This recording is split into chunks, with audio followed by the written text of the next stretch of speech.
मैं सुनील जी, खाटी बिहारी, शुद्ध भारतीय, आप समस्त बिहार में 12th क्लास में, इंटरमीडिएट 12th क्लास में अध्ययनरत छात्रों के लिए पुनः लाजवाब एक लेक्चर श्रृंखला लेकर के आपके सामने हाजिर हूँ। और जैसा कि मैंने कहा था कि मानव में जनन के पार्ट 2 के श्रृंखला के तहत मैं जल्द ही वीडियो अपलोड करूंगा, उसी के संदर्भ में मैं दूसरे पार्ट का वीडियो अपलोड कर रहा हूं। आइए, जहां पर हमने छोड़ा था पार्ट 1, लेकिन मैं आपसे आग्रह करूंगा कि इस पार्ट 2 को सुनने से पहले आप मानव में जनन का पार्ट 1 पहले सुन ले, क्योंकि उससे पूरा सुने तभी आपको यह दूसरा पार्ट समझ में आएगा। आइए, युग्मक जनन पुरुष, जैसा कि हम जानते हैं कि पुरुष में वृषण और स्त्रियों में अंडाशय, युग्मक जनन द्वारा, जिसको हम लोग गैमेटोजेनेसिस भी कहते हैं, विधि द्वारा नर युग्मक यानी कि शुक्राणु और मादा युग्मक यानी अंडाणु उत्पन्न करते हैं। तो इस शुक्राणु जनन स्पर्मेटोजेनेसिस द्वारा शुक्राणु जो उत्पन्न होता है वह लड़के में किशोरा अवस्था में उत्पन्न होता है। यह बाल्यावस्था में उत्पन्न नहीं होता है। जब बड़ा होकर के किशोरा अवस्था में आता है तब उसमें शुक्राणु जनन की इसमें स्थिति आती है। तो जिस प्रक्रिया द्वारा शुक्राणु शुक्रजनक नलिकाओं द्वारा मोचित होता है, मोचित यदि आपको समझ में ना आवे तो उसको कहते हैं रिलीज होता है, उस प्रक्रिया को वीर्य सेचन कहते हैं। तो उस प्रक्रिया को वीर्य सेचन कहते हैं, या अंग्रेजी में उसको हम लोग स्पर्मिनेशन भी कहते हैं या स्पर्मिएशन भी कहते हैं। तो ये किशोरा अवस्था में ही शुक्राणु जनन की स्थिति आती है, 13, 14, 15 के स्थिति में आती है। और यह जानकारी आपके मस्तिष्क में बड़ा स्पष्ट होना चाहिए कि मैथुन की क्रिया में जो शुक्राणु जनन होता है उसकी संख्या जानकर के आश्चर्य होगा, 20 से 30 करोड़ के लगभग होती है। और ये इसको स्पर्म काउंट कहते हैं। बहुत सारे पुरुष में ऐसा होता है कि जिनमें स्पर्म काउंट कम होता है तो वो संतान उत्पादन नहीं कर पाते हैं। वो महिला को प्रेगनेंसी की स्थिति में लाने के लिए वो योग्य नहीं हो पाते हैं। इसलिए कई युगल दंपत्ति जिनके बाल बच्चे ना हो रहे हैं विवाह के बाद, तो वो जब डॉक्टर के पास दिखाने के लिए जाते हैं तो उसमें पुरुष के स्पर्म काउंटिंग भी की जाती है कि कहीं इनका स्पर्म काउंटिंग तो कम नहीं है।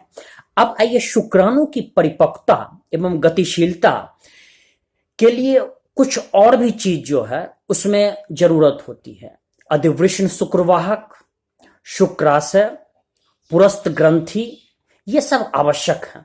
और ये शुक्राणु के साथ शुक्राणु प्लाज्मा मिल करके और तब जो निर्मित करता है उसको हम लोग वीर्य कहते हैं। वीर्य कहते हैं हिंदी में, और अंग्रेजी में उसको सीमेन कहते हैं। तो सीमेन आपने सुना होगा कि जैसे मान लीजिए गाय को जो डॉक्टर कृत्रिम रूप से प्रजनन करते हैं तो वो कहते हैं जो सीमेंट डालने का हम 300 रुपए लेंगे, 400 रुपए लेंगे, वो कृत्रिम रूप से डालते हैं।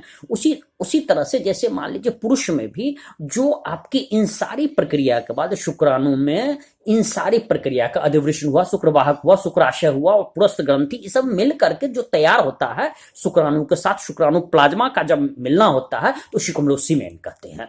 अब आइए, एक परिपक्व मादा युग्मक के निर्माण में जो अंड जनन होता है उसको हम लोग उजनेसिस कहते हैं, उजनेसिस अंग्रेजी में। अब आइए, आर्तव चक्र को यदि आप ना समझ पाए तो अंग्रेजी में उसको मेंस कहते हैं या मंथली भी कहते हैं। ये आपको सामान्य जन के भाषा में उसको मासिक धर्म भी कहते हैं या माहवारी भी कहते हैं। तो ये प्रथम ऋतुस्राव, रजोधर्म की शुरुआत जो होती है लड़कियों में, वो यौवना आरंभ के समय होती है, जिसको हम लोग रजोदर्शन के रूप में जानते हैं। रजोदर्शन, और अंग्रेजी में इसको मेनार्क कहते हैं। उसके बाद लड़कियों में ये हर 28-29 दिन के अवधि में होने लगता है, और ये स्त्रियों में भी होता है। तो स्त्री में यह चक्र 28-29 दिन के अवधि में होने लगता है। चूंकि 28-29 दिन लगभग एक माह के बराबर है, इसलिए इसको मंथली भी लोग कहते हैं, मासिक धर्म भी कहते हैं, माहवारी भी इसलिए कहते हैं। अब ये प्रत्येक आर्तव चक्र में होता क्या है कि इसके मध्य में एक अंडाणु का उत्सर्जन होता है। प्रत्येक आर्तव चक्र के मध्य में जैसे आर्तव चक्र हुआ तो उसको कहते हैं कि अंडाणु का उत्सर्जन होता है। इसको आप समझ लीजिए कि जैसे मेंस खत्म होता है तो उसके 14वें दिन जो होता है ये एक अंडाणु का उत्सर्जन होता है, और इस पीरियड में यदि संभोग या मैथुन होती है, इस पीरियड में यदि मिलन होता है तो उसमें संतान या गर्भधारण की क्षमता की बहुत ही संभावना रहती है। हर मैथुन या हर संभोग से इस गर्भधारण की स्थिति न पैदा होती है। तो आइए, आर्तव चक्र की शुरुआत में रक्तस्राव होने लगता है। ये 3 से 5 दिन में होता है। किसी किसी महिला, किसी किसी लड़की में 3 दिन, किसी में 4 दिन, किसी में 5 दिन, इस तरह का होते रहता है। तो गर्भाशय में इस रक्तस्राव के कारण अंतः स्तर जो होती है, रक्त वाहिनी का जो रूप होता है वो धारण करता है और ये योनि से बाहर निकलता है। कभी कभी ऐसा होता है कि माहवारी के पूर्व में लड़कियों के पेट में थोड़ा दर्द भी होता है, उनको इस चीज का आभास हो जाता है कि अब आगे माहवारी आने वाली है। और यदि किसी और एक बहुत ही अच्छी पहचान है गर्भधारण की कि यदि माहवारी रुक जाती है संभोग के बाद, अगले महीने से माहवारी रुक जाती है, तो उस स्थिति में गर्भधारण का संकेत मिल जाता है। हालांकि ये माहवारी रुकना सिर्फ गर्भधारण का ही संकेत नहीं है, अन्य कारण से भी हो सकता है, जैसे तनाव बहुत ज्यादा हो जाए, स्वास्थ्य निर्बल हो जाए। कई सारे कैंसर्स ऐसे हैं जिसमें माहवारी रुक जाती है। कई सारे ऐसे, मान लीजिए सर्विकल कैंसर हैं, कई सारे जैसे गर्भाशय के कैंसर हैं, इसमें भी माहवारी रुक सकती है। तो रुक सकती या बहुत ज्यादा ब्लीडिंग हो सकती है, इस तरह की आपको स्थिति चले आती है, तो वो आपको बीमारी के भी स्थिति में हो जाती है।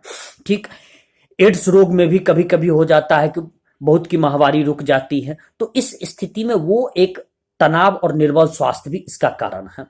अब ध्यान रखिए कि सगर्भता के समय में आर्तव चक्र बंद हो जाती है, उसमें रजोधर्म नहीं होता है, और स्त्री का एक खास उम्र के बाद 50 वर्ष के आसपास रखिए कि उसमें ये आर्तव चक्र या मंथली या मासिक धर्म या इसको माहवारी कहें, ये बंद होने लगता है। और इस स्थिति को हम लोग निवृत्ति मीन्स कि अब ये समाप्त हो गया, अब ये इससे मुक्ति हो गई, इसको मेनोपॉज भी कहते हैं।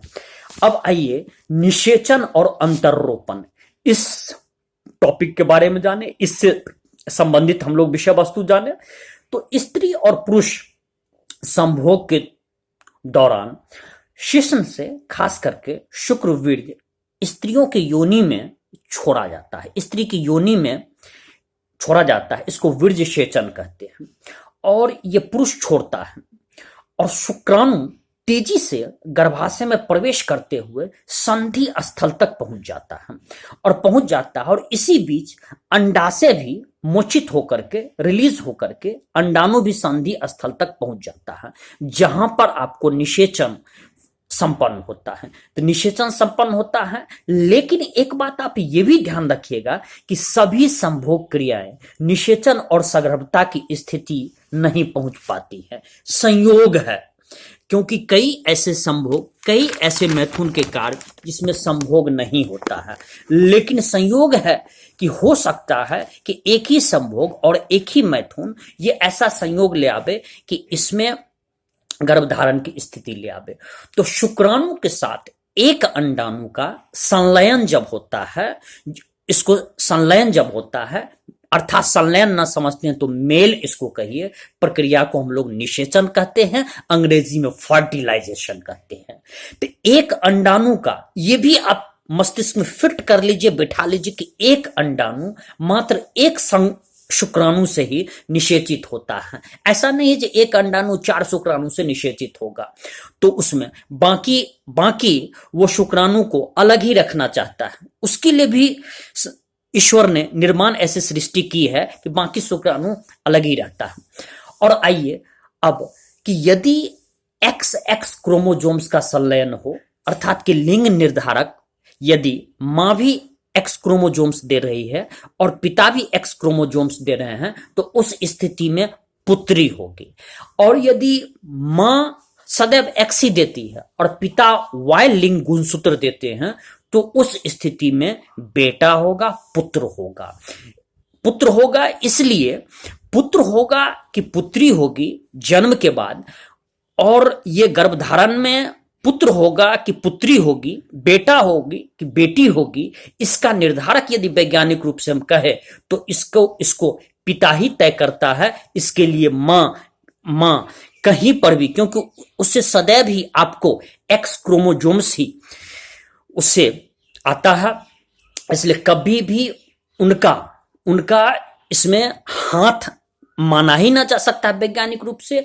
कई बार गांव के पृष्ठभूमि में ऐसा भी देखा गया है कि यदि 5-6 लगातार पुत्री का जन्म हो जाता है, बेटी का जन्म हो जाता है, तो सास ये कहने लगती है बेटे को कि बेटा दूसरा विवाह कर लो ताकि तुम्हें बेटा हो पाए। लेकिन वास्तविकता में ये सही नहीं है। हो सकता है कि दूसरा विवाह में भी उसे पुत्री ही हो, क्योंकि इसके लिए जिम्मेवार यदि कोई है तो वो पुरुष ही है। इस पर स्त्री बिल्कुल जिम्मेवार नहीं है। और इसमें ध्यान रखिए कि 50% एक्स गुणसूत्र पुरुषमोचित करता है और वाई लिंग गुणसूत्र 50%। ये सिर्फ संयोग पर निर्भर है। ये सिर्फ इसमें ध्यान रखिए कि उस क्षण उस मोमेंट पर एक ईश्वर का ये भी प्रोबेबिलिटी है जो 50-50% का प्रोबेबिलिटी है। इसलिए कोई डॉक्टर ये नहीं कह सकता है मैं आपको ये गोली देता हूं आपको बेटा ही होगा। आप किसी भी तरह के झाड़ फूक वाले के चक्कर में बिल्कुल ना पड़े, वो गलत है। और एक हाल फिलहाल में कुछ दिन पहले तक संसद में बात भी उठी थी कि संभवतः मुझे लगता है कि कोई ऐसा भी कंपनी था जो पुत्र जीवक बटी बेचने लगे थे, और उसको संसद में इस बात पर उठाया गया कि यह संभव नहीं है। तो उस कंपनी ने, आयुर्वेद कंपनी ने कहा कि नहीं, ये नाम ही है पुत्र जीवक बट्टी, लेकिन इसका कोई इससे लेना देना नहीं। अब आइए सगर्भता और भ्रूणीय परिवर्धन। तो भ्रूण के अंतरोपण के पश्चात क्या होता है कि एक उंगली जैसी संरचना बनती है जिन्हें जरायु अंकुरक कहते हैं। जरायु अंकुरक, और इसको अंग्रेजी में कोरियनिक विलाई कहते हैं। ये जरायु अंकुरक गर्भाशयी उत्तक और मातृ रक्त से आच्छादित होता है और संयुक्त रूप से परिवर्तनशील गर्भ मातृ शरीर के साथ एक संरचनात्मक इकाई और क्रियात्मक इकाई गठित करता है, और इसमें एक बहुत बड़ी भूमिका निभाता है। उसको हम लोग प्लेसेंटा कहते हैं, अपरा कहते हैं। अपरा क्या करता है, ये भ्रूण को ऑक्सीजन भी देता है, उसकी पोषण आपूर्ति करता है, और साथ में कार्बन डाइऑक्साइड से वो भ्रूण के उत्सर्जित पदार्थ को, जो है अवशिष्ट पदार्थ को बाहर निकालने का भी काम करता है। इसको हम लोग प्लेसेंटा कहते हैं, अपरा कहते हैं। यह अपरा जो होता है, ये ध्यान रखिएगा, जो एक नाभि रज्जु है जिसको हम अम्बिलिक कार्ड भी कहते हैं। ये अम्बिलिक कार्ड द्वारा जो अपरा होता है, ये भ्रूण से जुड़ा होता है, और भ्रूण तक सभी आवश्यक पदार्थ जितने भी होते हैं उसको अंदर ले जाने और बाहर ले जाने का कार्य ये प्लेसेंटा ही करता है, अपरा ही करता है। अपरा कई अंतरस्रावी ग्रंथियों के उत्तक का भी, अपरा जो है उत्तक का भी कार्य करता है। जैसे अनेक आपके उसमें हार्मोन, जैसे गोनोडोट्रोपिक, एस्ट्रोजन, प्रोजेस्टेरोन उत्पादित करता है। और सगर्भता के उत्तरार्ध के अवधि में रिलैक्सिन नाम का एक हार्मोन, रिलैक्स शब्द से बना है। रिलैक्स शब्द माने होता है कि इसको आराम की स्थिति में लाना, ढीला करना। तो ऐसा होता है कि प्रसव के काल में स्त्री का योनि द्वार, चूंकि उसकी फैलाव इतनी बड़ी ना होती है जो बच्चे का जन्म हो सके, तो उसको वो उसमें फैलाव लाने एक रिलैक्सिन नाम का हार्मोन दिखता है, जिसमें उसमें फैलाव आता है और बच्चा का प्रसव बाहर की ओर होता है। क्योंकि जितनी छोटी योनि छिद्र होती है उससे बच्चे का सीधे निकलना संभव नहीं होता है। अब आइए सगर्भता के दौरान oestrogen, progesterone, cortisol, prolactin, thyroxine आदि हार्मोन का भी काफी मात्रा में इसकी स्राव होता है, इसकी मात्रा बढ़ जाती है। और स्टेम कोशिका जो होती है, जिसमें ये क्षमता पैदा करती है कि इसमें सभी अंग उत्तक को उत्पन्न करते हैं। अब तो स्टेम सेल के से कृत्रिम अंग के भी निर्माण के लिए कोशिश कर रहे हैं वैज्ञानिक, ताकि इससे लीवर का निर्माण किया जा सके, हृदय का निर्माण किया जा सके, ताकि हृदय प्रत्यारोपण की जब जब जरूरत पड़े तो स्टेम सेल कोशिका से ही उसको उत्पन्न किया जा सके। स्टेम सेल कोशिका में भी विज्ञान के क्षेत्र में काफी आविष्कार इसमें खोज किया जा रहा है कि नया नया अंग भी इससे विकास करे। और जैसे मान लीजिए किडनी हुआ, इन सब का, क्योंकि किडनी प्रत्यारोपण की स्थिति में बहुत सारे किडनी प्रत्यारोपण के बिना जो है, जिनका किडनी खराब हो गया है, वो मृत भी हो जाते हैं, तो उनको वो स्टेम सेल कोशिका से यदि ऐसी स्थिति आती है तो उनको उत्पन्न, हालांकि अभी इनको वैज्ञानिकों को इसमें पूर्ण सफलता न मिली है। मानव की सगर्भता की अवधि 9 माह के लगभग होती है। मानव में आमतौर पर स्त्री का जब गर्भ 4 सप्ताह का होता है तो भ्रूण का हृदय निर्मित हो जाता है। उसको स्टेथोस्कोप से डॉक्टर यदि आला लगावेगा तो उसको ये पता चल जाएगा कि भ्रूण में हृदय का कंपन शुरू हो जाता है। और फिर गर्भ के दूसरे माह में 8वें सप्ताह तक उंगली का विकास होने लगता है। 12वें सप्ताह अर्थात कि तीसरे माह तक प्रमुख तंत्र जैसे पैर, जनन तंत्र की भी रचना हो जाती है। इस समय आते आते तक ये पता लग जाता है अल्ट्रासाउंड से कि ये लड़का है या लड़की है, बेटा है या बेटी है। लेकिन यहां यह भी ध्यान रखना है कि ये बिल्कुल गलत है अल्ट्रासाउंड करना कि गर्भ में बच्चा बेटा है या बेटी है। इसका यदि कोई जानकारी कोई डॉक्टर देता है या कोई लेना चाहता है तो वो दंडनीय अपराध है और सरकार के नजरों में ये जुर्म है। कोई भी अल्ट्रासाउंड करने वाले को ये बताने के लिए मना किया गया है। यदि कोई चोरी छिपे कर भी रहे हैं तो वो किसी दिन भी पकड़े जाएंगे और दंड के भागी होंगे। और यदि भ्रूण हत्या का कोई पाप करता है तो ये सबसे बड़ा मानवीय पाप है और उसको यदि इस जन्म में ना भी पकड़ा जाए तो अगले जन्म में पकड़ा जाएगा। ठीक, क्योंकि सृष्टि जो चलती है वो बेटा और बेटी दोनों से चलती है। गर्भावस्था के 5वें माह के दौरान में गर्भ की गतिशीलता आ जाती है। वो बच्चा हाथ पैर थोड़ा सा चलाने लगता है। इसके बाद सिर पर बाल उग आते हैं। 24वें सप्ताह तक जाते जाते शरीर पर जो है, इसमें ध्यान रखिएगा कि कोमल बाल भी निकल आते हैं, आंखों के पलक अलग अलग हो जाते हैं। और फिर 9 माह के स्थिति में हम लोग कि मानव की सगर्भता की औसत अवधि जो होती है वो आपको 9.5 माह होती है। अब हम लोग देखें कि प्रसव और दूध स्रवण, सगर्भता की औसत अवधि 9.5 माह, कभी 9 माह से थोड़ा कम भी होता है और कभी 9 माह से 2-4 दिन ज्यादा भी हो सकता है, 5 दिन ज्यादा भी हो सकता है। सगर्भता के अंत में क्या होता है कि गर्भाशय में जोरदार संकुचन होता है, उसमें जोरदार जो है, और इसके कारण क्या होता है कि गर्भ बाहर निकल आता है। और गर्भ से बाहर निकलने की इस क्रिया को हम लोग प्रसव कहते हैं और इसको हम लोग पर्ट्यूरेशन भी अंग्रेजी में कहते हैं। प्रसव एक जटिल तंत्री अंतरस्रावी न्यूरो इंड्रोक्राइन क्रियाविधि से प्रेरित होता है। और प्रसव के लिए जब पूर्ण विकसित गर्भ हो जाता है तो इसमें हल्का हल्का माइल्ड गर्भाशय संकुचन करता है, वो दबाना शुरू कर देता है, जिससे गर्भ जो है वो बाहर की ओर उसमें फिकने की, निकलने की टेंडेंसी विकसित होने लगती है, जिसको गर्भ उत्क्षेपण प्रतिवर्त कहते हैं। गर्भ उत्क्षेपण मीन्स बाहर की ओर निकलना, प्रतिवर्त मीन्स की उल्टा, उत्क्षेपण प्रतिवर्त कहते हैं। इसमें यह मातृ पीयूष ग्रंथि से ऑक्सीटोसिन नाम की एक हार्मोन है, ये उसको सक्रिय बनाती है। और गर्भाशय के संकुचन तथा ऑक्सीटोसिन के स्राव के बीच जो है, इसमें लगातार इसमें ऑक्सीटोसिन हार्मोन जैसे जैसे वृद्धि होता है तो उसमें प्रसव के जन्म वो और भी निकट आने लगता है। तो लगातार उद्दीपक प्रतिवर्त के कारण क्या होता है कि संकुचन बड़ा ही तीव्र होता है, तीव्रतर होता जाता है और उसमें प्रसव पीड़ा भी होता है और प्रसव बहुत तेज पीड़ा होती है और शिशु मां के गर्भाशय से जनन नाल द्वारा बाहर चला आता है। जिसमें बच्चा जन्म लेने की स्थिति में होती है तो मां भयंकर प्रसव पीड़ा में होती है। इसलिए कभी कभी आप देखिएगा गांव घर में यह भी कहता है कि बांझ क्या जाने प्रसौती की पीड़ा, बहुत ही। और मां का ये एहसान किसी को भी नहीं भूलना चाहिए कि मां 9 माह गर्भ में रखती है और प्रसव के बाद जो जन्म देती है, बच्चे को नया जीवन देती है। इसलिए हमेशा आप माता पिता के ऋणी रहे, उनका ऋण कभी भी नहीं चुका सकते हैं। अब आइए कि जब जन्म हो जाता है तो स्त्री के इसमें स्तन ग्रंथियों में सगर्भता के दौरान कई प्रकार के बदलाव आते, कई चेंजेज आते हैं। इनसे दूध उत्पन्न होने लगता है और इस प्रक्रिया को जब जन्म बच्चे का हो जाता है तो उसको दूध श्रवण और इसको लैक्टेशन भी कहते हैं।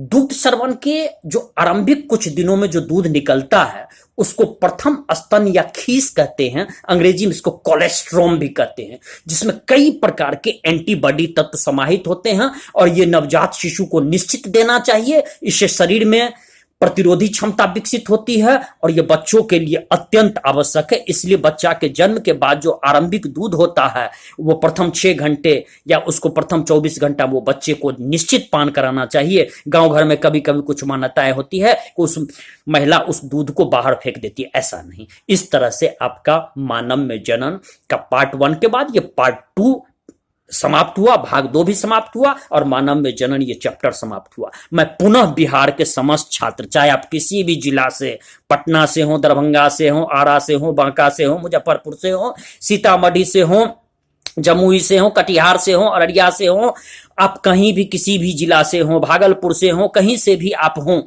या गांव के गरीब छात्र हो, किसी भी कस्बे के हो, आप मेरे यूट्यूब चैनल सुनील जी खाटी बिहारी, जिनका नाम ही है, आप इसको सब्सक्राइब कर ले। ये बिल्कुल फ्री है, किसी भी तरह का कोई शुल्क नहीं लगेगा। आप इसे लाइक करें, शेयर करें, अपने मित्रों को भी बताएं और आप इसका आनंद ले। मुझे उम्मीद है कि आप इस लेक्चर सीरीज को जितनी बार सुनेंगे आपको आपकी ज्ञान संवर्धित होगा और निश्चित ही आपको इंटरमीडिएट की परीक्षा में 80 से 90% अंक प्राप्त होंगे। इसी के साथ मैं सुनील जी विदा ले रहा हूं। धन्यवाद। जय बिहार, जय भारत।